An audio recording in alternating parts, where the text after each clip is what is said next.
Soda साहब का बाकी रिटायरमेंट टाइम है वो अच्छा रहे, बढ़िया रहे। गांव के बीच में कोई प्रॉब्लम आती थी हमें, बल्कि कहने की बजाय हमें आगे रास्ता बताते थे।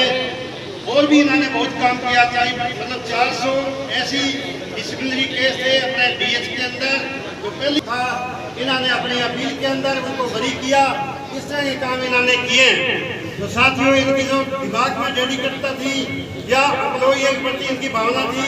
बाकी अपना गांव में जैसे आपने गांव में स्वागत किया तो आप गांव में आते रहेंगे। धन्यवाद साथियों, धन्यवाद। एक प्रशासनिक अधिकारी को बड़ा प्रोटोकॉल में रहना पड़ता है, आप सब जानते हैं। छोटे पद को कोई नहीं पूछता है, जो बड़े पद पर जाता है उसकी बड़ी जिम्मेवारियां बढ़ जाती है। और उदाहरण के तौर पर जो हमारे देश का स्ट्रक्चर है, इंफ्रास्ट्रक्चर है, टेक्निकल जितने भी ढांचे हैं वो अधिकारियों के ऊपर डिपेंड करता है। निश्चित तौर पर उस बुराई से हमें लड़ करके और उसको उखाड़ना है। आग अगर यहाँ जलती है तो आग दूर दूर तक जाती है। अगर हमारे कहीं आसपास भी नशा है तो निश्चित तौर पर हमें प्रभावित करेगा। इसलिए हमारे युवा साथी बहुत ही समझदार है। गांव का प्रत्येक बच्चा इंटेलिजेंट है, बुद्धिमान है। इसीलिए प्रत्येक जो भी भर्ती होती है किसी भी प्रकार की, चाहे बिजली विभाग है, चाहे एजुकेशन डिपार्टमेंट है, चाहे पुलिस विभाग है, 20, 22, 15, 10 अवश्य बच्चे जो है वो नौकरी में लगते हैं। अगर टेस्ट की बात करें तो 50-50 बच्चों ने एक भर्ती के अंदर टेस्ट क्लियर किया है। हमारे सामने बागोरिया साहब खड़े हैं, बहुत ही गरीब परिवार से है। मेरे ख्याल में 7, 8, 10 टेस्ट उन्होंने क्लियर कर रखे हैं। जॉब में भी है, क्लरिकल जॉब में है। चलो जो भी है प्रमोशन मिलेगी। तो ये हमें प्रेरणा लेनी चाहिए। नशा तो क्या चीज है, ये हमारे सामने जो महान हस्तियां बैठी हैं उनको देखिए, जो नशा कर रहे हैं उनकी तरफ ध्यान देने की हमें जरूरत नहीं है। उस नशे को हमें मिटाना है। प्रेरणा का आज दिन है, आज हमें प्रेरणा लेनी है। ये पहुंच चुके हैं हमारे बीच में। इनके मुख से निकला हुआ प्रत्येक शब्द हमारे लिए प्रेरणा है। इस पवित्र धरा पे जो प्यार, मान, सम्मान आज आप मुझे दे रहे हैं, इस चीज़ के लिए मैं आभार इन शब्दों में प्रकट करूं, ये शब्द मुझे नहीं मिल रहे हैं। मैं बहुत ही भावुक हूँ इस चीज़ से, गाँव से मुझे इतना प्यार और सम्मान मिला है। साथियों, अभी कुछ लोग मेरे जो कार्य प्रणाली है उसके बारे में बात कर रहे थे। तो मैं एक स्पष्ट तौर पे कहना चाहता हूँ कि मैंने सर्विस को हमेशा ही सेवा भावना से, बड़ी निष्ठा से काम किया है। चाहे मेरे गांव का उपभोक्ता हो, चाहे मेरे अड़ोस पड़ोस के किसी गांव का हो, या कहीं का भी जो मेरे पास उपभोक्ता आया या मेरे अधीन काम करने वाला कर्मचारी आया, मैंने उसको हमेशा उसका हक दिलाया है। उसके लिए चाहे मुझे कितने ही प्रयत्न करने पड़े। तो मैं ये कहना चाहूँगा, जैसे ओम प्रकाश जी फौजी अपने बॉर्डर पर रह के देशभक्ति के लिए प्रेरणा के स्रोत बनते हैं, तो मैं भी अपनी जो सेवाएं हैं उसको देशभक्ति के प्रारूप मानते हुए, हालांकि उसके बराबर तो नहीं हो सकती, पर समाज सेवा भी उसी की तरह से एक सेवा है। जब हम जिस भूमि से जन्मे हैं, पले हैं, अगर उसकी हम सेवा करते हैं तो वो भी एक देशभक्ति है। और जैसे अभी मेरे छोटे भाई रिशपाल साहब ने बताया कि यहाँ नशा का बहुत ही बीमारी फैली हुई है, इस चीज़ में अगर सहायता होती है तो वो भी एक देशभक्ति है।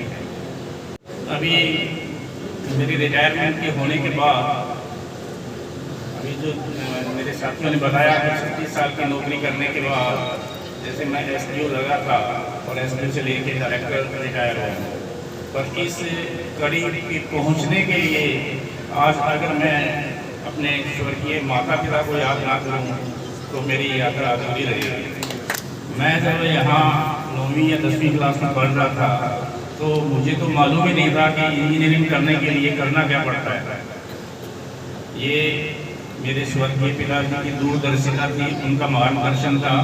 कि मुझे चंडीगढ़ पढ़ने के लिए भेजा और एक पर्टिकुलर फील्ड में मेरा एडमिशन कराया। और इतना जरूर मैंने किया कि जो कुछ उन्होंने मेरे पे खर्चा किया उसका मैंने सही उपयोग किया, उपभोग नहीं किया उसका। तो मैं अपने युवा साथियों को यही कहना चाहूँगा कि अपने माँ बाप का जो आपकी पढ़ाई के लिए, आपके करियर बनाने के लिए जो आप उनकी इच्छाएं हैं उनको पूरी करें। उनका जो दिया हुआ खर्च है उसका सही उपयोग करते हुए हम आगे बढ़ें। अभी रिटायरमेंट मेरी हुई है 31 मई को। 31 मई की रिटायरमेंट होने के बाद मैं घर में बात कर रहा था मेरी वाइफ से, मेरे बच्चों से कि अब हमें क्या करना चाहिए। तो डिस्कशन के बाद निकल के यही आया कि अभी नौकरी में रहते हुए हम पूरा समय शायद नहीं दे सकते थे, अब हमें और अच्छी तरह से गांव की सेवा करनी चाहिए।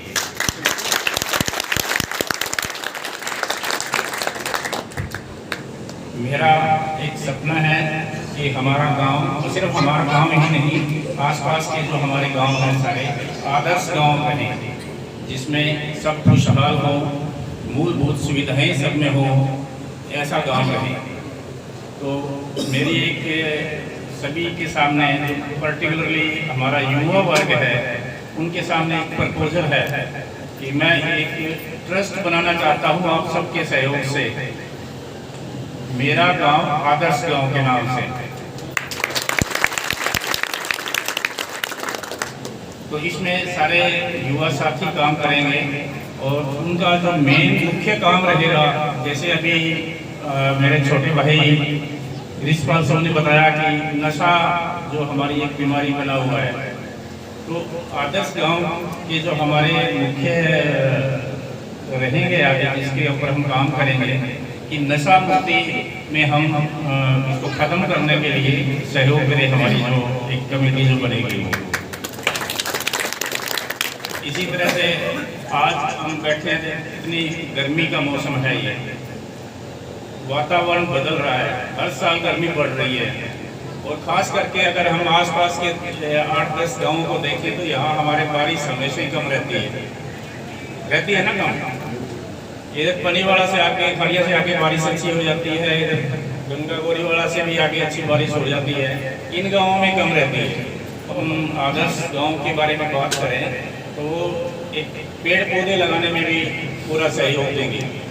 और अभी बारिश का समय आने वाला है और सरकार ने, फॉरेस्ट डिपार्टमेंट ने नर्सरीज तैयार कर रखी है कि हम फ्री में प्लांट्स देंगे।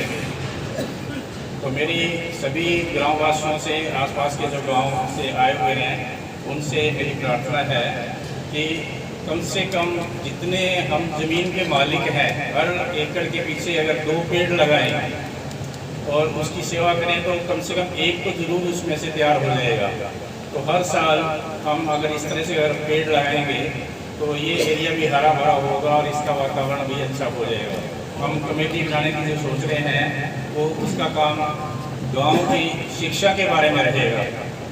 हम सिर्फ स्कूल के जो टीचर हैं उनके ऊपर ये सारा बाहर नहीं छोड़ सकते। आफ्टर टीचर पढ़ा के चले जाएंगे, रोजगार तो हमारे बच्चों का है, आगे जो करियर बढ़ना है हमारे बच्चों का बढ़ना है।